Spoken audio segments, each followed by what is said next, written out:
Bismillahirrahmanirrahim. Assalamualaikum warahmatullahi wabarakatuh. Waalaikumsalam warahmatullahi wabarakatuh. Innal hamdalillah nahmaduhu wa nasta'inuhu wa nastaghfiruh wa na'udzu billahi min shururi anfusina wa min sayyiati a'malina. May yahdihillahu fala mudilla lahu wa may yudlilhu fala hadiya lahu. Asyhadu an la ilaha illallah wa asyhadu anna Muhammadan abduhu wa rasuluh la nabiyya wa la rasula ba'dah. Qala Allah ta'ala fi kitabihil karim, a'udzu billahi minasy syaithanir rajim. Ya ayyuhalladzina amanu taqullaha haqqa tuqatih wa la tamutunna illa wa antum muslimun. Wa qala fi ayatin ukhra, Ya ayyuhan nasu ttaqu rabbakum alladzi khalaqakum min nafsin wahidah wa khalaqa minha zawjaha wa batha minhuma rijalan katsiran wa nisaa'a wattaqullaha alladzi tasaaluna bihi wal arham innallaha kana 'alaikum raqiba. Wa qala fi ayatin ukhra, ya ayyuhalladzina amanu taqullaha wa qulu qawlan sadida yuslih lakum a'malakum wa yaghfir lakum dhunubakum wa may yuti'illaha wa rasulahu faqad faza fawzan 'azima. Amma ba'd. Fa inna asdaqal hadithi kitabullah wa khairal hadi hadi Muhammadin sallallahu alaihi wasallam wa syarrul umuri muhdatsatuha wa kullu muhdatsatin bid'ah wa kullu bid'atin dhalalah wa kullu dhalalatin finnar. Bapak Ibu yang dirahmati oleh Allah, bagaimana kabarnya?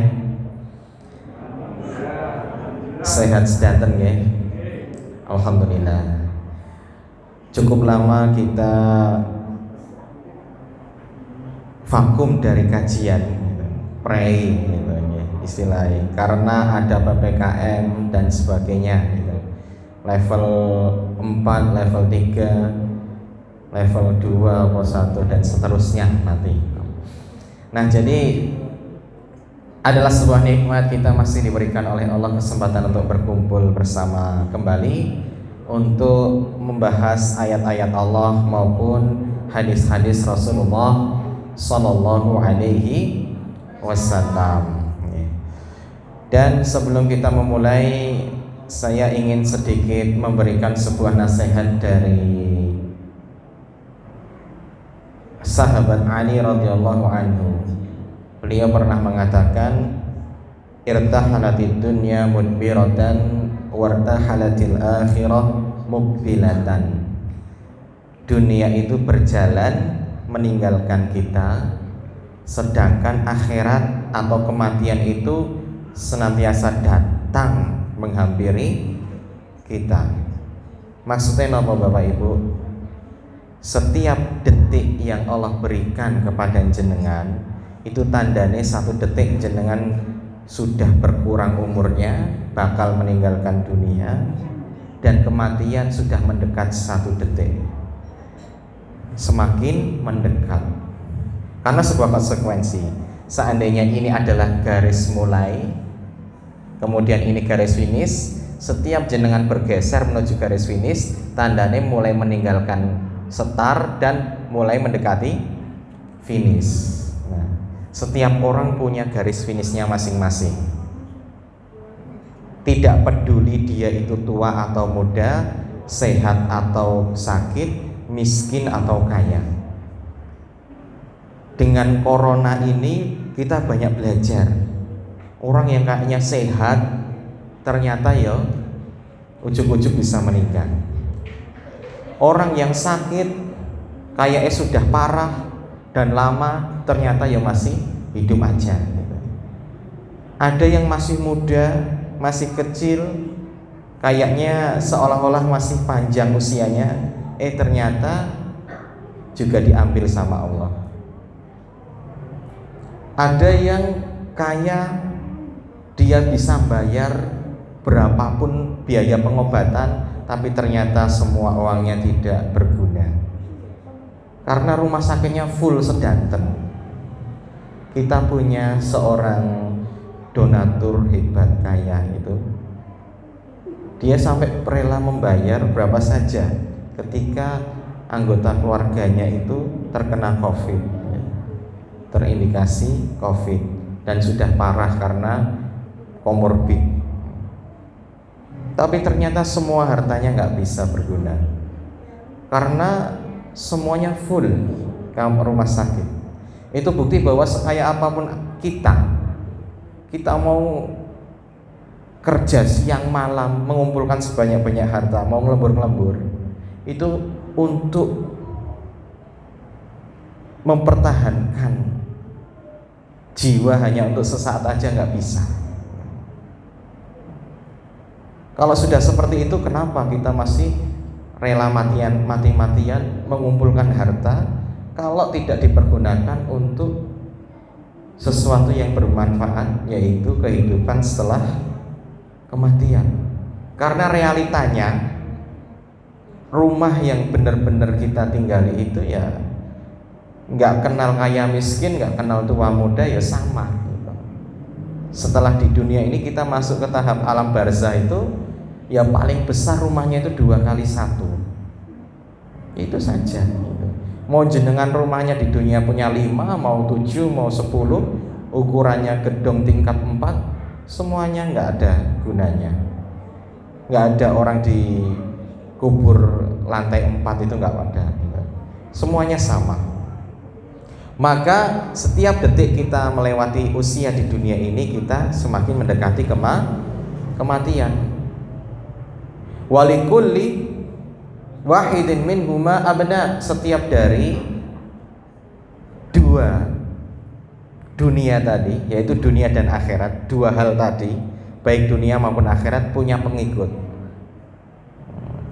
Fakunu min abna'il akhirah wala takunu min abna'id dunya. Maka jadilah engkau itu para ahlul akhirat, orang yang orientasi hidupnya itu untuk akhirat. Seandainya dia itu punya rumah, gimana caranya rumahnya itu bisa dibawa ke akhirat? Dia punya harta, gimana caranya hartanya itu bisa menolongnya di akhirat kelak?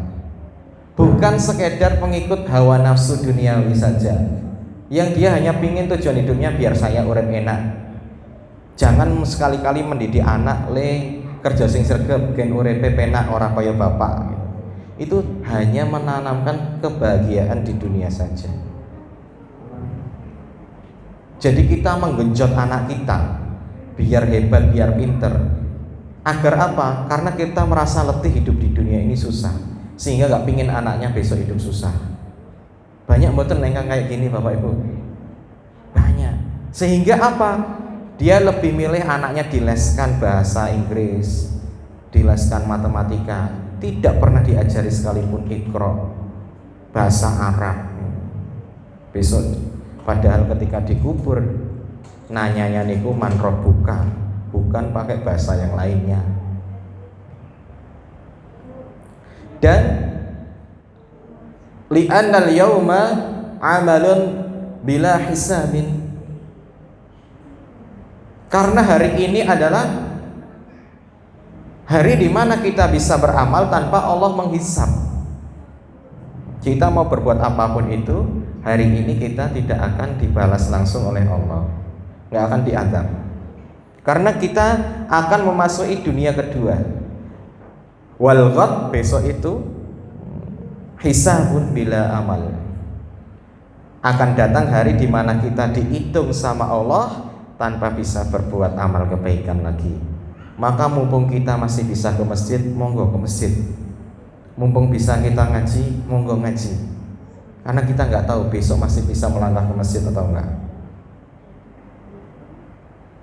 Maka saya sangat nggak setuju ya ketika masjid itu ditutup. Mohon maaf, ini mungkin pendapat pribadi saya. Nggak masalah masjid itu menjalankan protokol kesehatan, nggak masalah. Tapi jangan sampai ditutup total. Karena Allah mengatakan sendiri, wa man atlamu mimman mana'a masajidallahi ayyudkarasmu fiha ayyudkarasfihi. Jadi wa man atlamu mimman mana'a masajidallahi karofiha ismuhu wa sa'afi khorobiha. Dan siapa yang lebih zalim daripada orang-orang yang melarang kaum mukminin untuk mendatangi masjidnya demi mengingat Tuhannya. Jadi jelas di sini, kalau kita sampai menutup rumah Allah, apa yang akan kita katakan besok di hadapan Allah? Jenengan punya rumah ditutup orang lain, kira-kira terima nggak? Rumahnya siapa? Kok ditutup-tutup gitu? Nah, ini rumahnya Allah. Maka ya bahkan di Masjidil Haram gitu, yang sangat ketat screeningnya itu tetap dibuka walaupun dengan syarat dan ketentuan yang sangat ketat.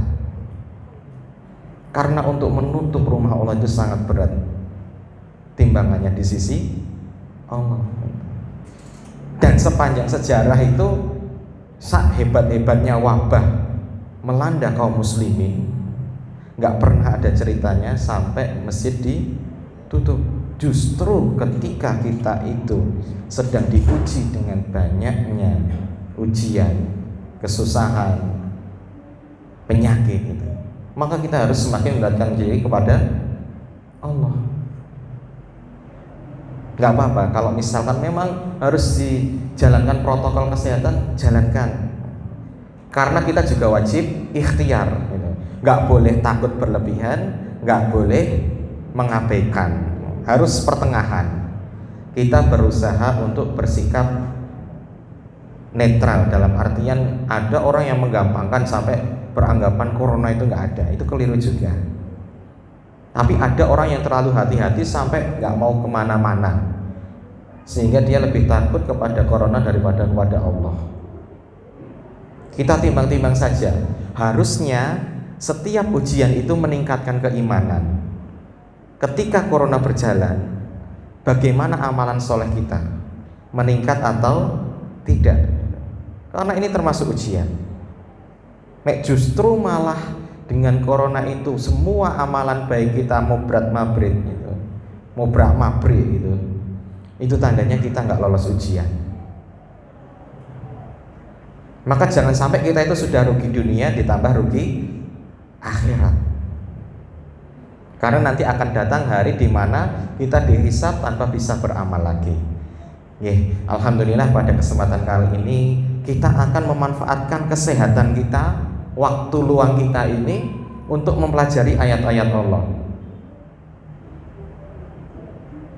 Jadi kemarin saya di SMS panitia untuk membawakan tema tafsir juz amma. Biasanya kalau kemarin-kemarin fikih, ini tafsir. Nggak masalah, insya Allah khair, sama saja. Dan insya Allah pada kesempatan kali ini saya ingin mengambil sebuah surat yang jenengan saya yakin semuanya sudah hafal. Nah, tinggal dipahami apa yang sudah Anda hafalkan. Jangan sampai kita ini menghafalkan bagian dari ayat Al-Quran tapi nggak paham apa yang kita hafalkan. Gimana kita bisa mengamalkan kalau kita nggak paham?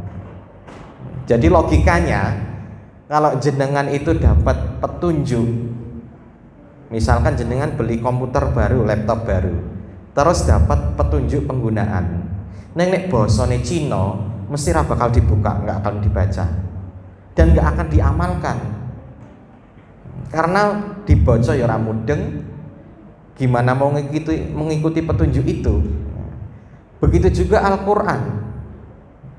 Kita mungkin melihatnya bahasa Arab, tapi nek kita nggak mudeng itu mau mengamalkan pasti susah, butuh terjemahan gitu.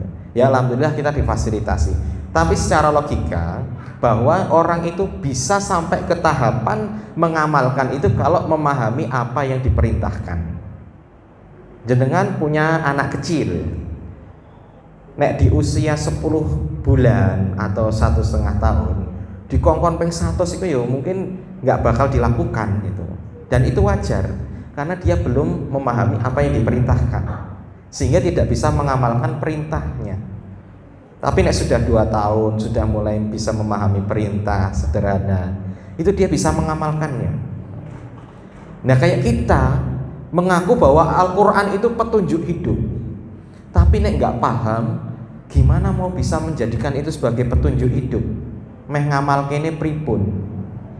Nah, maka kajian ini menjadi penting. Ya, syukran jazakumullah khair. Jadi kajian tafsir itu menjadi penting. Kenapa Bapak Ibu?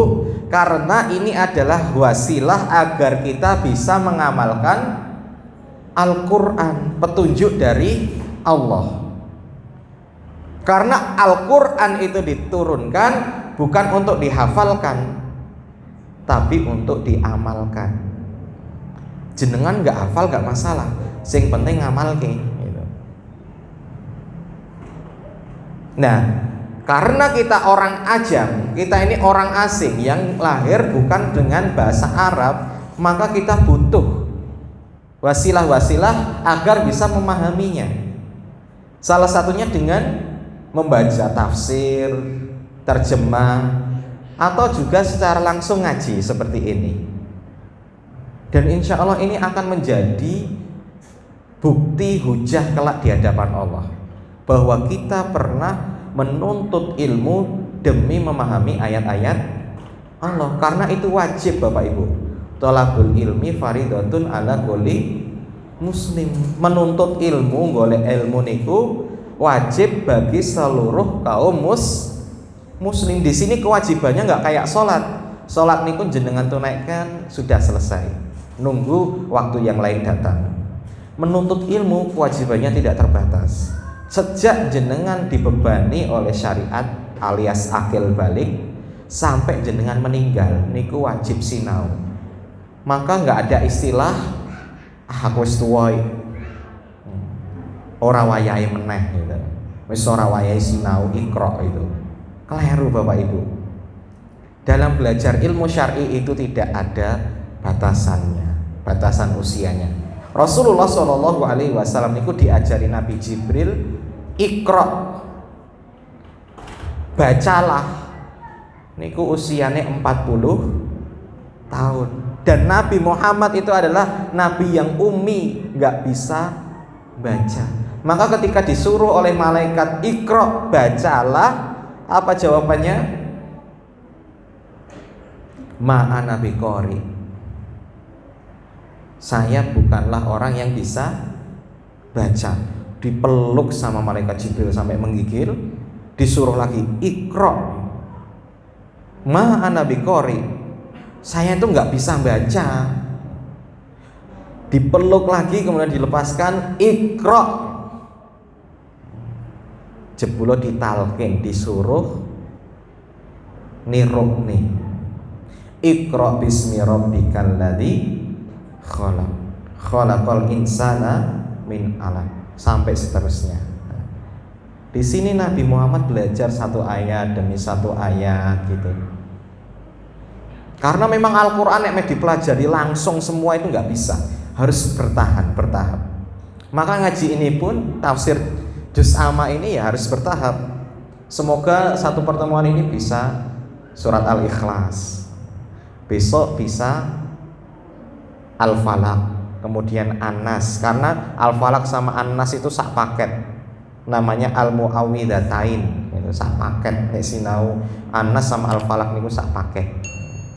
Nah, insya Allah pada malam hari ini kita akan mempelajari makna dari surat Al-Ikhlas yang saya saringkan dari beberapa kitab tafsir. Yang pertama tafsir Ibnu Katsir, yang kedua Aisarut Tafasir, dan yang ketiga dari Fathul Qadir. Ada tiga kitab yang saya pakai, yang saya ringkes. Nanti nek jenengan pingin memperdalam sendiri silahkan dibuka kitabnya. Baik, insya Allah kita semua sudah hafal. Ayat yang pertama adalah a'udzubillahi minasyaitonirrajim. Bismillahirrahmanirrahim. Qul huwallahu ahad, Allahus somad, lam yalid wa lam yulad wa lam yakul lahu kufuwan ahad. Kenapa kita bisa hafal surat Al-Ikhlas dengan sangat kuat, tapi kok Al-Baqarah kok jarang gitu? Ya karena kita sering membaca Al-Ikhlas, kul itu kita seneng gitu. Sedangkan Al-Baqarah itu jarang kita baca. Sebenarnya gampang nek rumusnya jenengan pingin hafal Al-Quran, seringlah baca sebagaimana jenengan sering membaca kul, sering membaca Al-Fatihah. Ini saya jenengan akan hafal dengan mudah. Yang penting diwaca bolak-balik gitu. Nah, dalam ayat yang kita baca tadi, saya terjemahkan dulu. Kul huwallahu ahad. Kul itu artinya katakanlah. Ini Allah memerintahkan Nabi Muhammad, katakanlah wahai Muhammad, huwallahu ahad. Dialah Allah yang maha satu, maha esa. Oh ini sebenarnya ya kayak sila yang pertama. Sebenarnya sila yang pertama itu cerminan dari surat Al-Ikhlas. Jadi nggak ada pertentangan. Bahkan mohon maaf bisa jadi yang paling mengamalkan sila pertama itu ya kita orang Islam, karena kita dengan jelas menyatakan bahwa Tuhan kita hanyalah satu, Allah saja. Allahus Somad, Allah lah tempat untuk berpegang. Hanya Allah lah yang kita andalkan, yang wajib kita jaga nih. Sing liyan-liyane nggak boleh. Lam yalid walam yulad, Allah itu nggak melahirkan, nggak punya anak. Ini akidah yang sudah kita wajib kita yakini. Allah nggak punya anak, walam yulad, dan juga tidak diperanakkan. Allah itu nggak dilahirkan. Walam yakul lahu kufuwan ahad, dan tidak ada yang setara dengan Allah. Dari ayat tadi yang pertama yang bisa kita ambil ada 4 poin. Yang pertama adalah kita wajib mengetahui Allah dengan sifat-sifatnya dan nama-namanya yang mulia. Kita bisa mengenal bahwa Allah itu punya 99 nama yang disebut dengan Asmaul Husna. Nek jenengan punya anak, pingin menamakan dengan salah satu Asmaul Husna, itu wajib ditambahi depannya Abdu. Misalkan Ar-Razzaq, harus ditambahkan Abdur Razzaq. Al-Wahhab, maka harus ditambahkan Abdul Wahhab. Al-Ghani, maka Abdul Ghani. As-Somad, maka harus Abdus Somad. Nggak boleh cuman ngambil Asmaul Husna, itu nanti namanya menyetarakan anak dengan Allah. Atau pakai kata Abdu tapi belakangnya bukan Asmaul Husna, itu juga nggak boleh. Misal Asidik, Abdu Sidik, itu nggak boleh. Asidik itu bukan nama dari Asmaul Husna, nggak boleh. Terus misalkan siapa Abdur Rasul, itu juga nggak boleh. Abdur Rasul, hambanya Rasul, itu nggak boleh. Jadi kalau Abdu itu harus disandingkan dengan Asma min Asma'illah, Ismun min Asma'illah. Jadi di antara nama-nama Allah. Yang kedua adalah takrir tauhid wan nubuwah. Di dalam surat Al-Ikhlas itu ditetapkan bahwa Allah itu harus satu, tauhid. Kita wajib belajar tauhid. Dan juga dijelaskan bahwa Nabi Muhammad itu adalah utusan Allah. Kul ya Muhammad. Jadi Allah itu ngutus ke Nabi untuk mengatakan bahwa Allah itu Esa. Kemudian yang ketiga adalah butlanu nisbah al-waladi ilallahi ta'ala. Batalnya orang-orang yang mengaku bahwa Allah itu punya anak. Nah di sini Allah langsung menegaskan Allah itu nggak punya anak dan juga nggak punya bapak.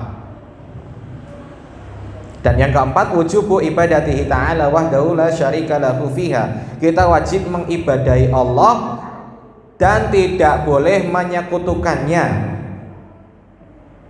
Dalam artian nek ibadah niku kedah hanya karena Allah. Insya Allah akan saya jelaskan. Pertama adalah sabab nuzulnya. Kenapa kok ayat ini bisa turun? Karena tidak semua ayat itu punya sebab nuzul. Karena ada ayat yang diturunkan secara langsung, ada yang penyebabnya itu ada sebuah kejadian. Kemudian Allah turunkan ayat. Enten cerita nih. Beberapa ayat itu punya cerita, tapi nggak semua ayat punya cerita. Namanya sababun nuzul. Dari Abi Ka'ab, beliau menceritakan bahwa Ubay bin Ka'ab, Ubay bin Ka'ab, beliau mengatakan bahwa annal musyrikina qalu li Nabi sallallahu alaihi wasallam, orang-orang musyrik yang menyembah berhala itu mengatakan kepada Nabi Muhammad, ya Muhammad unsub lana rabbak, ya Muhammad tolong jelaskan Tuhanmu itu kayak apa. Soalnya penyembah berhala niku Tuhannya enten bentuke, ada bentuk patung-patungnya, ada gambarannya. Maka langsung Allah menurunkan ayat ini, Qul huwallahu ahad. Jelaskan bahwa Allah itu satu, Allah itu as-somad, lam yalid, tidak punya anak, walam yulad, dan tidak dilahirkan, nggak punya bapak, walam yakul lahu kufuwan ahad, dan Allah itu tidak ada yang setara dengannya. Ini adalah akidah yang nggak bisa ditawar-menawar, Bapak Ibu. Jadi ayat lakum dinukum waliyadin itu berkaitan dengan keyakinan. Nek keyakinan nggak bisa ditawar. Agamamu ya agamamu, agamaku ya agamaku. Beda kalau muamalah itu berinteraksi sosial, itu masih banyak toleransi.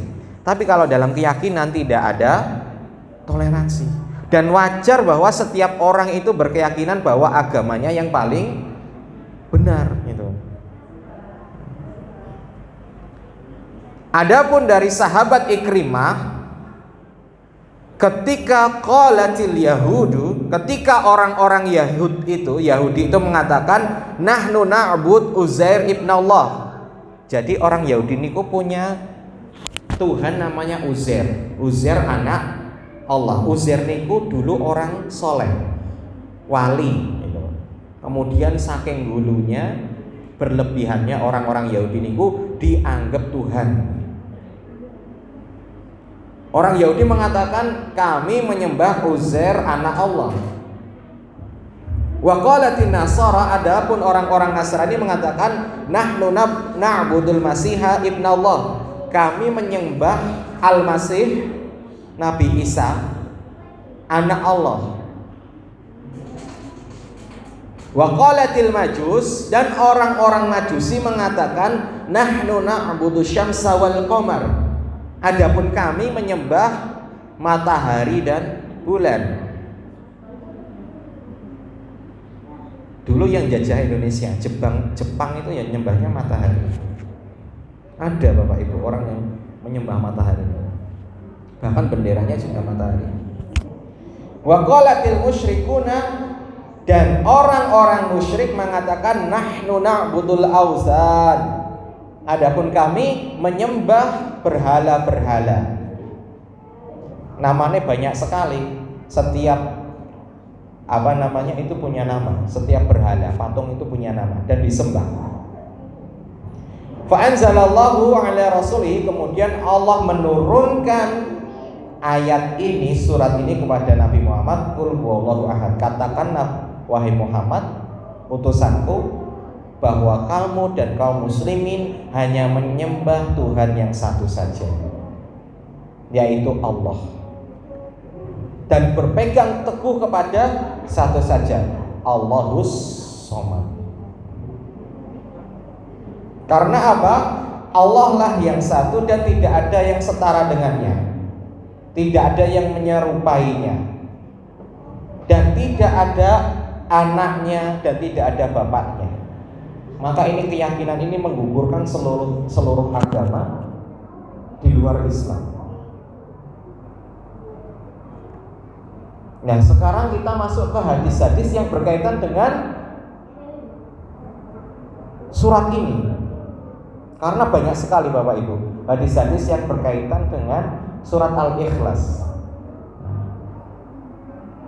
Disebutkan dalam kitab sholatnya Imam Al-Bukhari dari Anas, beliau berkata bahwa kana rajulun minal ansar ya ummahum fi masjid Quba. Dulu ada seorang laki-laki dari kalangan Ansor.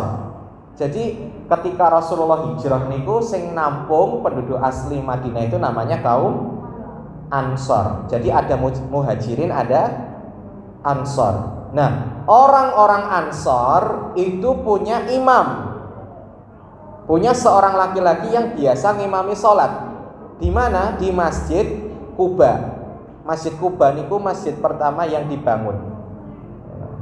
Nah, fakana kullama iftataha suratan yaqra'u biha. Jadi kalau dia itu sholat, nek kita kan sholat niku biasanya habis Al-Fatihah terus lanjut surat. Orang ini setiap baca surat, jadi setelah Al-Fatihah kemudian masuk mau baca surat, sebelum baca surat itu pasti baca surat Qul huwallahu ahad terlebih dahulu. Jadi misalkan dia mau baca Al-Baqarah, tapi sebelum baca Al-Baqarah pasti membaca Al-Ikhlas. Kemudian ini berlanjut dan berlangsung secara terus-menerus. Seolah-olah apa? Seolah-olah kalau dia nggak baca itu tuh nggak sah gitu. Kemudian para sahabatnya itu bertanya, makmum-makmum yang lainnya itu gumun. Kemudian bertanya, kamu itu nek baca surat kok mesti mbok awali dengan surat Al-Ikhlas, Qul huwallahu ahad dulu. Kenapa? Kok seakan-akan nek nggak pakai itu kok nggak sah sholatnya? Mbok sekali-kali nek baca niku baca nek surat Al-Ikhlas ya wes surat Al-Ikhlas saja. Kemudian takbir. Atau nek baca surat yang lainnya ya wes enggak usah baca surat Al-Ikhlas. Itu saran dari para jamaah, para makmum. Kemudian apa yang dikatakan oleh orang tadi? Dia mengatakan ma ana bitarikiha. Aku itu enggak akan pernah bisa meninggalkan Al-Ikhlas. In ahbabtum an a'ummakum bidzalik fa'altu. Kalau kamu masih pingin aku jadi imam, ya wes aku imamnya kayak gitu ya. Setiap baca ba'da Al-Fatihah sebelum surat aku mesti baca Al-Ikhlas. Tapi nek seandainya in karihtum taraktukum, nek kamu nggak suka dengan caraku, ya udah aku tak leren jadi imam, ambil imam yang lainnya. Jadi dia pilih leren jadi imam daripada harus meninggalkan surat Al-Ikhlas. Tapi orang Ansor ini, para jamaah yang lain itu bingung gitu. Wah nek sing imam itu wong kuwi kayane kok orang afdol gitu. Karena dia yang paling pintar di antara kita dan bacaannya paling bagus. Akhirnya suatu ketika Rasulullah Shallallahu Alaihi Wasallam datang, mereka bertanya, berlaporan kepada Rasulullah, menceritakan kebiasaan imamnya. Ya Rasulullah, kami itu punya imam yang dia itu nek moco surat niku mesti diawali dengan kulhu dulu. Kemudian Rasulullah Shallallahu Alaihi Wasallam tidak langsung menghakimi orang tersebut. Apa yang dikatakan Rasulullah Shallallahu Alaihi Wasallam? Beliau memanggilnya kemudian menanyakan. Jadi kalau kita punya sesuatu yang ganjil atau tidak sesuai kebiasaan, itu jangan langsung dihukumi, harus ditanyakan dulu apa sebabnya. Sebagaimana Rasulullah mengatakan, ya fulan ma yamna'uka an taf'ala ma ya'muruka bihi ashabu. Ya fulan, apa yang menghalangimu untuk menjalankan saran dari para makmummu gitu. Jamaahmu itu pinginnya kamu itu nek nggak baca surat ya kulhu aja dan cukup. Jangan tiap baca surat diawali kulhu dulu. Apa yang menjadikanmu kok senantiasa melazimi surat Al-Ikhlas? Maka orang tadi mengatakan, ya Rasulullah, inni uhibbuha. Ya Rasulullah, sesungguhnya aku mencintai surat Al-Ikhlas. Maka Rasulullah SAW tidak memarahinya dan tidak melarangnya. Bahkan beliau mengatakan, hubbuka iyyaha adkhalakal jannah. Kecintaanmu kepada surat Al-Ikhlas itu akan memasukkanmu ke dalam surga. Karena Allah mencintaimu dikarenakan cintamu terhadap surat kulhu. Orang Indonesia niku seneng kulhu amarga pendek. Niku cinta yang keliru. Nah jenengan emang tresno kali surat kulhu, harusnya sebelum membaca surat apapun itu diawali dengan kulhu. Jangan cuman pingine kulhu netok. Niku ae amarga ben surat salate dan rampung. Itu tandanya cintanya nggak tulus. Cintanya itu karena pingin dambar salate. Padahal ketika Anda tulus mencintai surat Al-Ikhlas, itu akan memasukkan ke surga. Sebagaimana tadi dikasih pilihan, kamu milih meninggalkannya dan tetap jadi pemimpin kami, atau kamu tetap seperti itu tapi nggak jadi pemimpin kami. Orang itu tetap milih, ya wes, nek kamu pingin aku jadi pemimpinmu, imammu, ya kamu harus terima bahwa aku mencintai surat Al-Ikhlas. Tapi nek kamu nggak terima, ya udah, saya pilih mundur. Ini cinta yang tulus Bapak Ibu. Dan cinta ini dibayar oleh Allah dengan surga, karena kandungannya sangat luar biasa. Kemudian di hadis yang lain bahwa disebutkan seorang laki-laki ada yang masuk bersama Rasulullah ke masjid. Kemudian fa'idha rajulun yusalli, kemudian ada orang yang sholat. Yad'u yaqulu Allahumma inni as'aluka bi anni asyhadu an la ilaha illa anta al-ahadus samad alladzi lam yalid wa lam yulad wa lam yakul lahu kufuwan ahad. Jadi dia itu sebelum berdoa kepada Allah, dia itu membukanya dengan syahadat dan surat kulhu, kandungan surat kulhu. Nah Rasulullah dengar ada orang yang doa seperti itu. Apa yang dikatakan oleh Rasulullah? Walladzi nafsi biyadihi, demi zat yang jiwaku itu di genggamannya, demi Allah yang senantiasa menggenggam jiwa hambanya. Laqad sa'alahu bismihi al-a'dham, sungguh hamba tadi telah meminta kepadanya dengan namanya yang maha agung. Alladzi idza su'ila bihi a'ta, seandainya Allah itu diminta dengan cara seperti itu pasti akan ngasih. Wa idza du'iya bihi ajaba, dan kalau ada yang doa seperti itu pasti dikabulkan. Nah jenengan kalau punya doa-doa, permintaan-permintaan kepada Allah, kok merasa belum dikabulkan, bisa jadi mungkin ada yang salah dengan cara berdoa kita, adab kita berdoa.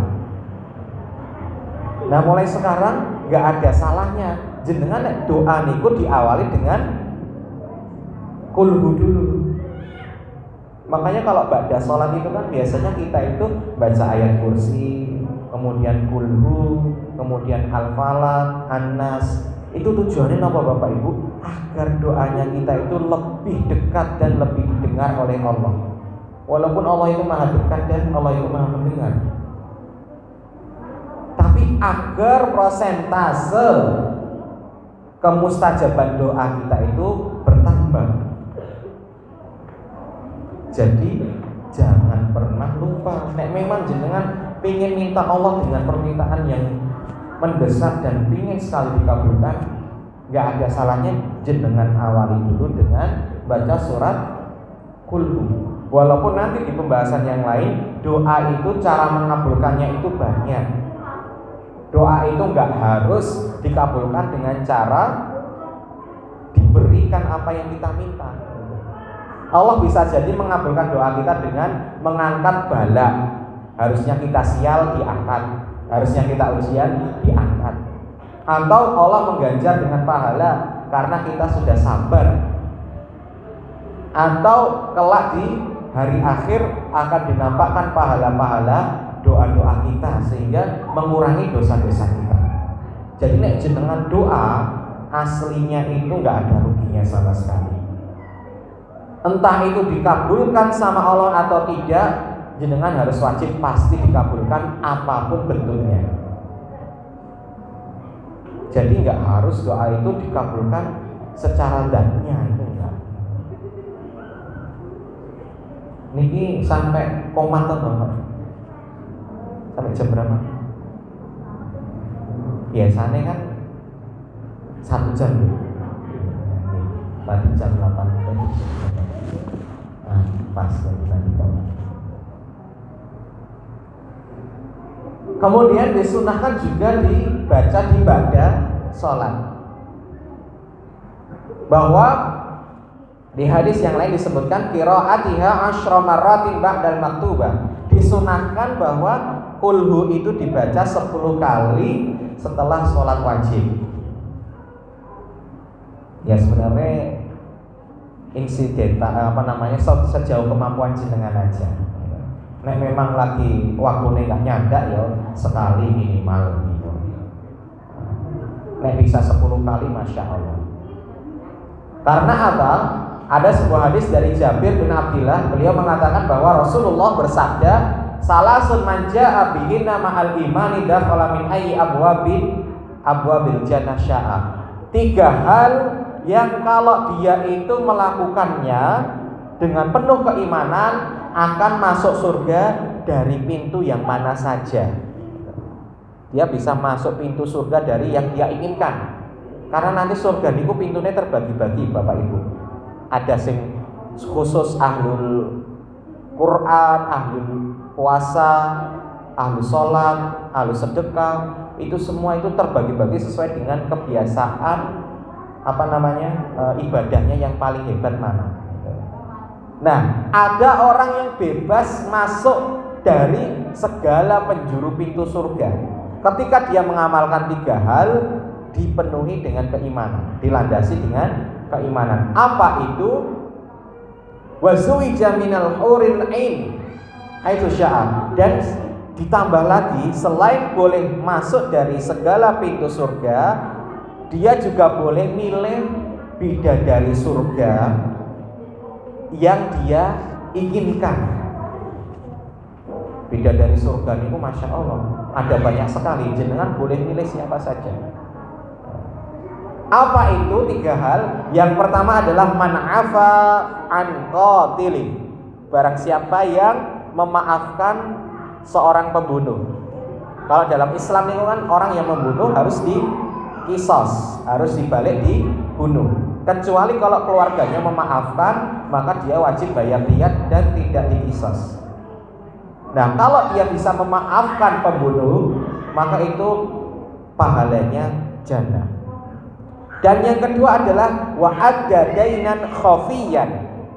Orang yang melunasi hutang secara sembunyi-sembunyi. Misalnya jenengan punya saudara terlilit hutang sampai kasihan sekali gitu. Terus jenengan bayar tapi diam-diam. Itu pahalanya luar biasa. Atau punya tetangga de utang kok sampai didatangi debt kolektor misalkan bolak-balik, jenengan bayari diam-diam. Nah ini kok pahalanya luar biasa, jannah. Wa qara'a fi duburi kulli salati maktubah asyra marrat qul huwallahu ahad. Dan amalan yang ketiga adalah membaca surat qul huwallahu ahad 10 kali setiap salat ba'da salat wajib. Faqala Abu Bakar, maka Abu Bakar yang saat itu mendengarkan mengatakan, "Au ihdahuna ya Rasulullah." Gimana kalau misal dia tidak mengerjakan tiga-tiganya wahai Rasulullah, tapi salah satu dari ketiganya? Yang paling gampang niki kan baca kulhu 10 kali pada sholat. Maka Rasulullah mengatakan au ihdahunna, atau cukup salah satu dari 3 tadi. Nah, dari 3 amalan ini jenengan sing mampu pun silahkan. Kulhu niku nek diwaca cepet niku paling enggak ada 10 menit Bapak Ibu. Saya yakin jenengan bisa baca kulhu 1 kali itu kurang dari 1 menit. Orang-orang bisa baca Al-Fatihah aja dalam 1 nafas itu bisa, apalagi kulhu. Kemudian di hadis yang lain ada keutamaan yang lain ketika seseorang itu melazimi surat Al-Ikhlas. Ada sebuah kisah seseorang yang bernama Muawiyah bin Muawiyah Al-Laisi. Bukan Muawiyah bin Abi Sufyan ya. Muawiyah bin Muawiyah Al-Laisi. Dia itu meninggal ketika Rasulullah sedang berjihad di perang Tabuk. Nah, ketika itu datang malaikat Jibril menghampiri Rasulullah setelah meraih kemenangan dari perang Tabuk. Kemudian Jibril mengabarkan kepada Rasulullah, mata Muawiyah bin Muawiyah Al-Laisi. Ya Rasulullah, telah meninggal salah satu sahabatmu dari kalangan Ansor yang bernama Muawiyah bin Muawiyah Al-Laisi. Fatuhibbu an tusalli alaihi, apa kamu ingin mensolatkan dia? Kemudian Rasulullah mengatakan, na'am, ya aku ingin menyolatkannya, karena itu termasuk sahabat yang dicintai oleh Rasulullah. Fadaraba bi janahihi al-ardh, kemudian malaikat Jibril menepuk bumi dengan sayapnya. Sayapnya malaikat Jibril itu nek dibentangkan itu dari ufuk timur sampai ufuk barat itu tertutup. Maka ditepuklah bumi dengan salah satu sayap malaikat Jibril. Walam tabqa syajarah wala akama illa tadahhu'at. Tidak ada satupun pohon dan batunya kecuali nyingkir semua. Farafa as-sariratu fanadhara ilaihi, kemudian didatangkan ranjangnya yang di atasnya ada jasadnya. Maka baru alaihi, kemudian Rasulullah menyolatkannya. Jadi ada jenazahnya Muawiyah bin Muawiyah Al-Laisi. Kemudian Rasulullah menyolatkannya, dan di belakang Rasulullah itu ada sofa, 2 sof malaikat yang setiap sofnya itu terdiri dari 70.000 malaikat. Masya Allah. Maka Nabi Muhammad ini takjub. Kemudian mengatakan pada Jibril, ya Jibril, bimana lah hadhil mansilah min Allah Ta'ala. Wahai Jibril, bagaimana bisa orang yang meninggal ini, yaitu Muawiyah bin Muawiyah Al-Laisi, menerima kemuliaan yang luar biasa dari Allah? Disolatkan malaikat 2 sof, 1 sofnya 70.000. Maka malaikat mengatakan, hubbihi qul huwallahu ahad, karena orang ini mencintai surat Qul, mencintai Al-Ikhlas. Wa qiraatihi, kemudian dia baca surat Al-Ikhlas itu dahiban wa jahiyan, ketika dia itu mau pergi dan ketika dia pulang. Jadi kalau mau keluar rumah itu baca Qul, kalau sampai rumah baca Qul. Kemana pun dia pergi itu memulainya dengan Qul, dan ketika balik dia membaca Qul. Wa qa'iman wa qa'idan, kemudian kalau dia itu berdiri atau duduk itu juga senantiasa baca surat Qul. zikirnya itu kulhu. Jadi nek nganggur, mulutnya nganggur, dia baca kulhu. Kalau dia itu nggak ada kerjaan, dia baca kulhu. Pokoknya dibiasakan lidahnya itu membaca surat kulhu. Wa ala kulli hal. Dan setiap kondisi, misal kerjaan itu bisa disambi pun dia akan baca surat kulhu. Saking cintanya dia dengan al-ikhlas, maka Allah berikan kemuliaan yang luar biasa kepada seorang hamba ini. Sebenarnya masih banyak sekali Bapak Ibu keutamaan dari al-ikhlas. Al-ikhlas itu pahalanya itu setara sepertiga Al-Quran. Makanya jenengan itu disunahkan sebelum tidur itu mengkhatamkan Al-Quran dengan cara apa? Membaca surat kulhu 3 kali.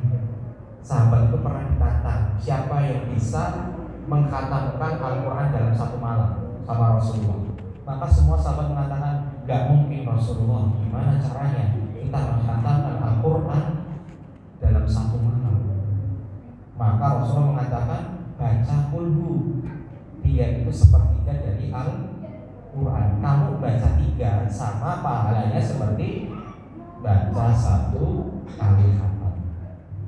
Kemudian juga ketika kita mencintai kulhu surat Al-Ikhlas, kemudian tentunya dengan memahami maknanya gitu Bapak Ibu, itu akan menjadikan kita termasuk ahlul jannah. Mungkin ini saja dari kita, semoga bermanfaat. Insya Allah nggak ada ruginya kita ngaji Al-Quran, walaupun mungkin ini materi yang sudah sering kita dengar, tapi intinya itu bukan ilmu, itu bukan masalah kita berapa kali dengar atau kajian itu bukan masalah kita harus tahu atau enggak. Tapi ketika kita sudah berdiri di sini di masjid mendengarkan kajian, niscaya semua yang ada di sekeliling kita itu akan menjadi saksi dan bukti di hadapan Allah kelak bahwa kita sudah menunaikan kewajiban kita untuk menuntut ilmu. Karpet yang kita duduki itu akan berbicara bahwa kita ini antara maghrib dan sholat isya pada hari Senin, hari Ahad, tanggal berapa ini? Tanggal 5 September itu kita ngaji. Setiap debu yang kita pijak itu akan menjadi saksi di hadapan Allah. Walaupun kita mungkin di sini ngantuk-ngantuk, menahan ngantuk, nggak mudeng, nggak masalah. Jangan pernah jenengan itu malas ngaji hanya karena ngepas jadwal sinetronnya tampil atau apa gitu. Karena sinetron yang jenengan lihat itu besok memberatkan Anda timbangan akhirat Anda kelak. Sedangkan ngaji itu insya Allah akan meringankan, dalam artian akan menebus dosa-dosa kita. Mungkin ini saja dari saya.